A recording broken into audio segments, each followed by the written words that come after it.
just a demonstration of the human services forms in Barnstorm really quickly. You can select the client from the main screen, and then you can click on the human services button here. I'm going to walk through these one by one, starting at the bottom. The bottom human services form is the contact record. Go ahead and click on that. If there are any other contact records in the system, they will appear in here with the date that is on there. To start a new one, you'll click on the new, and then you can put in the employee name here just by selecting the employee, and then you can start putting in the content. There are two ways to navigate in the system. From the pull-down tab, you can jump from section to section. It doesn't matter what order you do them in, so you can go in any direction you want. You can just jump ahead, type on this one if you want. The other way you can move around in the system besides the pull-down is these back and forth arrows. This will take you to either the next section or the previous section, so you can kind of see what you've done in order that way. Okay, and this takes you just from item to item here, and you can see all of the content that way. Once you're ready to put in your narrative, you can come in here and go ahead and type your narrative. You can put in a Foster in here, and then you can save the form. Once you have the form saved, you can go ahead and click on print, and you can print that out if you need a printed copy of it. And there's your content in the system. Moving on to the next form, I'm going to go ahead and click on Human Services and go to Clinical Supervision. Again, any of them that are in there previously will be in there with the date. If you're coming in to add a new one, go ahead and click on the New button. And from here, I'm going to go ahead and put in this one. Okay, from here, what we're going to do is we're going to go ahead and add in content. This up here shows the visit date, and you can indicate what type of visit it is up here as well. For your PCP goals or out-of-home family services agreement, you can click on add a goal, and you can type in the goal up here at the top. You can also copy and paste in here. You can type here into how they are to achieve the goal with interventions and strategies. You can put interventions and strategies that are discussed here. When you're ready to move on and you've got this goal number one the way you want it, you've got two options up the top. First, you could save the goal if you're just wanting to save that one and you don't need to add any more. Or you can do save the goal and add a new goal if you want to move on to the next one. I'm going to go ahead and do save goal and add new. And this takes me to goal number 2. I'm going to go ahead and start typing in here. Add this one in. And this time I'm just going to click on save goal. And what that does is it shows me the 2 goals that I have in here, so that I've got them where I can read them. Obviously, I just typed gobbledygook in these, but you'll be able to see when you type real goals in here what that looks like.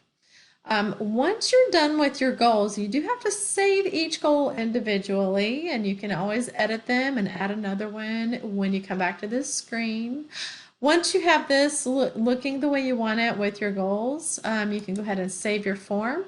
You'll see it creates a new line down here so that you can then click on that one and then print that one or edit it if you need to.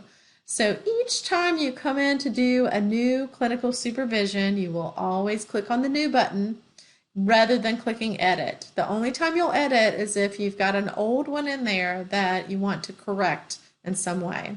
So what we want to do by clicking the new button, we want to have a new line item in here so that we get a new form ready to go for you. So you can click on the new button. When you have one that you've completed and you want to print, you can just click on it and click the print button. Moving on to the next form, I'm going to go to the PCP. From here, again, you'll see any previous PCPs that were in the system here. And so if I want to do a new one, I'm going to go ahead and click on the new button. And then I will put in the employee. Go ahead and click on this one. We actually pull the information from the previous PCP for you. So all the information that was in the previous one is going to pull forward to this one. So if you want to change it or add on to it, you can do that. You have complete edit over what is in here. You can also change what date the PCP was completed on as well. If you don't fill in a planned meeting date or an effective date, then those will simply show up blank on the standard form. So you don't have to do anything to those if you don't need them. And then you can just page forward, and you'll see what was in the previous PCP. With the action plan, it's going to be the same, where the action plan is going to show whatever goals you put in already on the PCP before. Again, you can edit these if you need to. If you want to add another action plan in here, there's 2 in here already, and let's say I want to go ahead and add another one. I will click on the add plan button. That's going to take me to the 3rd one, and then I can go ahead and add this 3rd new one here. And you'll see for each action plan, there's going to be tabs across here. So once you put in the goal, you can put in your short range goal, and this is what's going to appear on the grid if you use the grid. And you keep going with the different tabs and put in whatever information you need. You can, again, copy and paste information if you need to.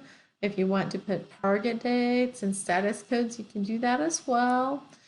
The most important thing when you add a new action plan is that when you complete typing it, make sure that you click right here, right above the target date area, the button that says Save Plan. This actually saves the individual action plan, which is this whole series of tabs here that you just typed in. You have to click that in order for us to have that new action plan in the list here. Or if you're entering a PCP for the first time, you'll click on that Save Action Plan between each action plan that you put in. So, so that'll give you all the ones that you need for that particular client. Once you have finished your action plans, you can keep going with anything in here that you want to put in. If you want to put any T-box codes in, you can do that, and it'll let you fill in those if they apply. Or if not, you can just simply look at what's in here and make any edits as needed. Once you've got your new PCP in there, you can go ahead and click on Save Form, and you'll see, again, a new date has come in. We want to keep a separate line item for each PCP that is in the system. So you're only going to click on Edit when you need to change a previous one. Otherwise, if you're coming in to put in a new PCP, make sure you click on that new button. So the other thing I want to show you is when you want to do a PCP update, so you will click on New. You will go ahead and put in your employee. And then you're going to go ahead and click right over here under where it says Save Form. There is a checkbox for Update. Okay. And this will make it a PCP update form. So what that does is it takes out some of those extra items that aren't needed, and it just leaves you with what you need to do for the update. It still pulls everything from the previous PCP, so you can still make all the changes you want from that previous information that was in there. And then from there, everything else works exactly the same, so you can just make any updates you want and go ahead and save it, and that will show in here as well. So that's how your update works. It just simply kind of shortens the items that appear in there, and you can again print anything you want in here.